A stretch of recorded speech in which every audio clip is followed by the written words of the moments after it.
Hi everybody, thanks for tuning in to our vlog. This week we'll be covering the Water Team's Guide to Farming Practices. Hi everybody, my name is Jadine and I'm a campaign coordinator with the Sierra Club. In a moment you'll also meet Michael, who is a really great member of our water team and an awesome project aide with us. But first I'm going to talk a little bit about why it's important to talk about farming practices. First of all, I'll start off by saying that not all farming is equal. So if you think about what a typical farm looks like in your head, you might imagine a little red barn among a lot of green fields. And sometimes that's the case, but not always. We might be looking at something that is actually just rows and rows of corn or soybeans, or we could be looking at something that is a mix of lots of different kinds of vegetables or grains. And what our practices are and how we farm determines what our impact is on the environment and on our health. So with that, I'm going to hand it over to Michael, who is going to talk us through a set of really cool farming techniques and explain a little bit about what they mean. Some of the practices we will be discussing today include cover crops, crop rotation, buffers, polyculture, and no-till farming.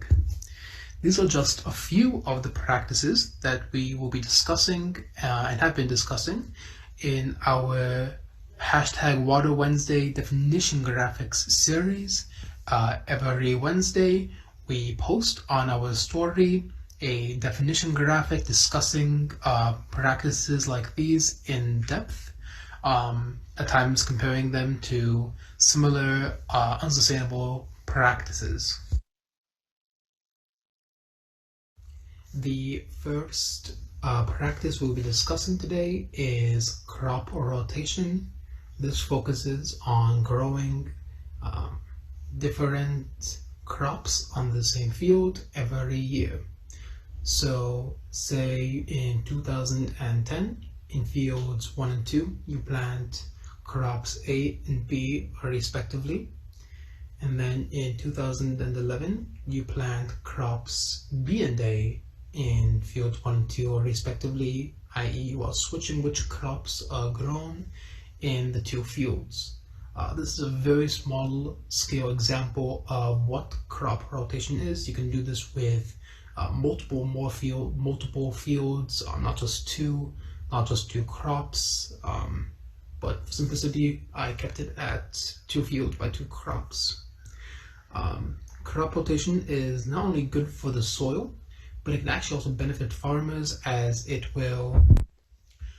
will be planting multiple crops, so that if one year, say, crop A is just not selling very well, they can also rely on selling crop B to help them make a bit more money than if they have just grown a single type of crop. The second type of farming practice that we will be discussing today is buffers. Buffers are strips of land, strips of trees or plants that serve to capture pollution or runoff, so that it does not, also that less of it seeps into the nearby water. This will improve the water quality.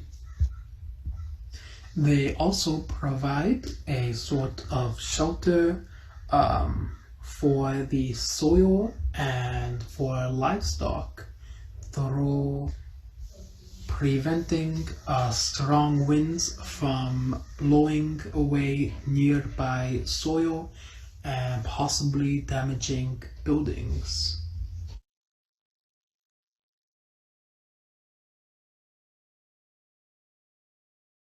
Third type of farming practice that we will be discussing today is polyculture.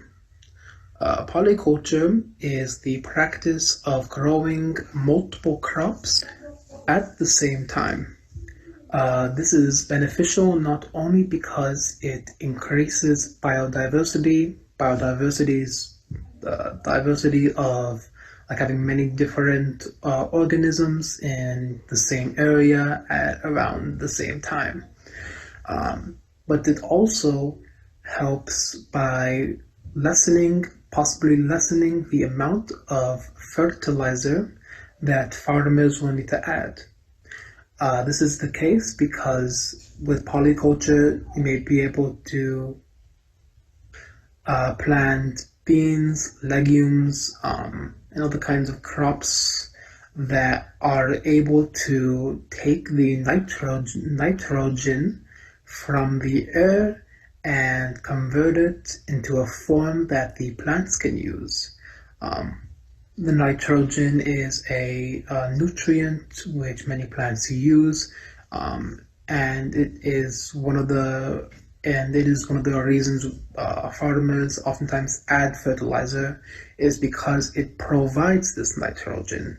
But with these crops that can naturally take it from the air and produce into a form that they can use, it could decrease the amount of added fertilizer that farmers need to use, which could potentially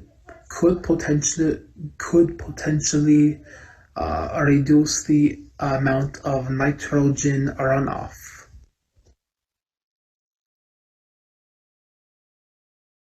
The fourth type of farming practice that we will be discussing today is cover crops.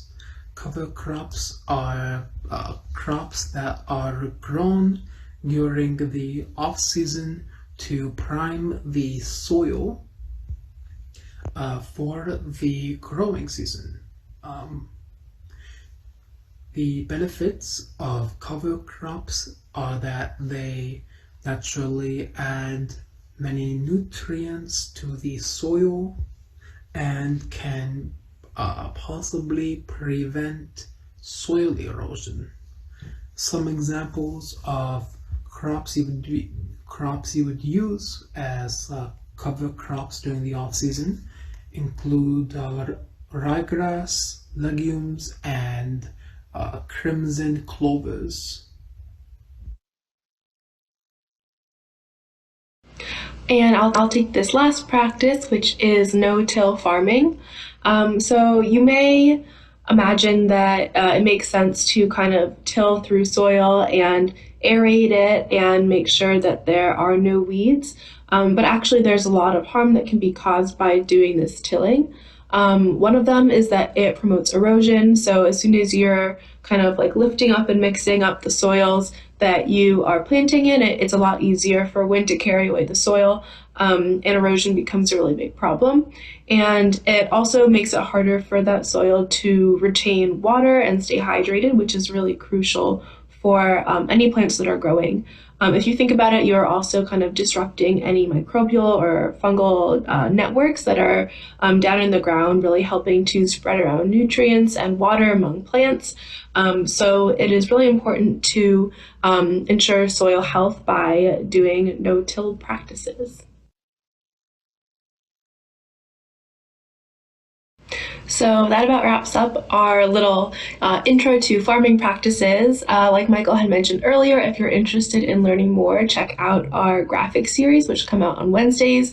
They're really great and super informative, and it's always good to learn more about how our food is grown and why it's so important.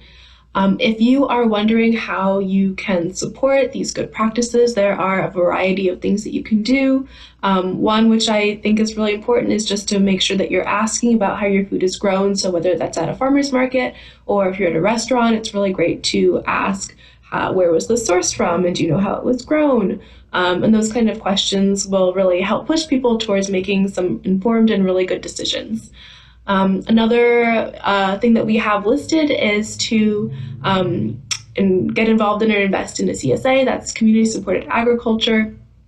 And in this system, you will pay for a share ahead of time, and then a farmer will use that money and invest it in the crops that they're going to grow that season. And then as the harvest comes in, you'll get a share each week. It's really cool. It's exciting because you never know what is going to come up.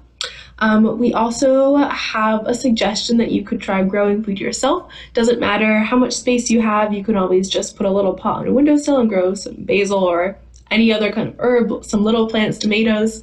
But I think that it is really cool to be able to grow your own food, and you can experiment with different growing techniques at whatever scale you are working with. Second to last, we would suggest spreading the word. So that's part of what we're doing here. But it's very important for people to understand where their food comes from and how the food system impacts our everyday lives. It's so crucial to our existence, and food systems are a really big part of the world economy and impacts our health and well-being and everything like that. So definitely we would encourage you to engage in those conversations with your friends or people that you know. And then lastly, something really exciting that's happening right now is that the Department of Natural Resources is in the process of developing a updated nitrate rule. And as you may guess or may not guess, nitrates are really involved in a lot of the practices that we have just talked about. Obviously, they are really crucial for any kind of plant growth, but sometimes we run into this problem where there are too much nitrates, there are too many nitrates being applied via fertilizer, and this is an issue that we think can be addressed by having a strong nitrate rule. So we are staying tuned into that process. I hope you can be too, and then the more you know, the more prepared you'll be to comment on a draft rule when it comes out. And we are really excited for that time and hoping to get a lot of people to participate and show the DNR that we really care about how our food is grown and how nitrates are regulated throughout Wisconsin to ensure our health and safety and that of our environment as well. So that's what we have for you today. Thank you again for tuning in. Feel free to email us or message us if you have more questions. Otherwise, check out our graphic series and stay tuned for more information to come in the future. Thanks a lot.